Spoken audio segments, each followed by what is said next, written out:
আসসালামু আলাইকুম। আগামী নির্বাচনকে সামনে রেখে প্রস্তুতি শুরু করেছে নির্বাচন কমিশন।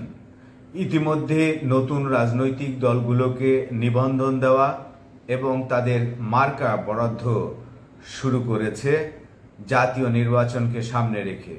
প্রতিটি রাজনৈতিক দল তাদের পছন্দের অনুযায়ী মার্কা চেয়েছে এবং যেসব মার্কায় আপত্তি নেই সেগুলো বরাদ্দ দেওয়া হয়েছে এবং তফসিলভুক্ত করা হবে আগামী নির্বাচনের আগেই।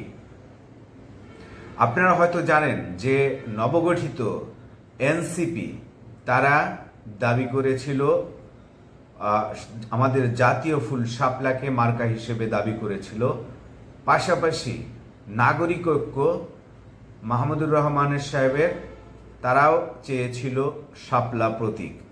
কিন্তু আমরা আজকের জানতে পেরেছি নির্বাচন কমিশন থেকে বলা হয়েছে বাংলাদেশের জাতীয় ফুল শাপলা সেটি কোনো রাজনৈতিক দলের প্রতীক হবে না এবং সেটি মার্কা হিসেবে আগামী নির্বাচনে তফসিলভুক্ত করা হবে না, অর্থাৎ এটি কোনো প্রতীক হিসেবে থাকছে না। তাই এনসিপিকেও এই শাপলা বরাদ্দ দেওয়া হচ্ছে না রাজনৈতিক দলের প্রতীক হিসেবে।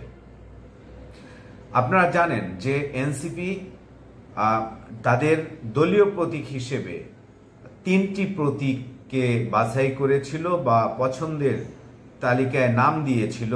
একটি হচ্ছে শাপলা প্রথম, দ্বিতীয়টি হচ্ছে কলম এবং এছাড়াও তারা মোবাইলকেও প্রতীক হিসেবে বরাদ্দের জন্য নির্বাচন কমিশনে দাবি জানিয়েছিল বা আবেদন করেছিল। এদিকে নাগরিক ঐক্য তারা দল নিবন্ধনের সময় একটি মার্কা পেলেও তারা নতুন করে শাপলা মার্কা চেয়ে আবেদন করেছিল এবং দোয়েলও তারা চেয়েছিল। তো সেটিও আসলে নাগরিক ঐক্য শাপলা পাচ্ছে না, এটি মোটামুটি নিশ্চিত। অর্থাৎ এনসিপি বা নাগরিক ঐক্য কাউকে বা কোনো রাজনৈতিক দলকেই শাপলা প্রতীক বরাদ্দ দেওয়া হচ্ছে না এবং এটি নির্বাচনের প্রতীক থাকবেও না। নির্বাচন কমিশনের একজন কমিশনার বা সদস্য মিস্টার আব্দুর রহমান আল মাসুদ তিনি আজকের সাংবাদিকদেরকে জানিয়েছেন যে শাপলা যেহেতু জাতীয় ফুল তাই তারা এটি নির্বাচনে কোনো প্রতীক বা দলীয় প্রতীক হিসেবে দিচ্ছেন না বা আগামীতে এই বিষয়ে তারা এটি মার্কা হিসেবেও তফসিলভুক্ত করবেন না।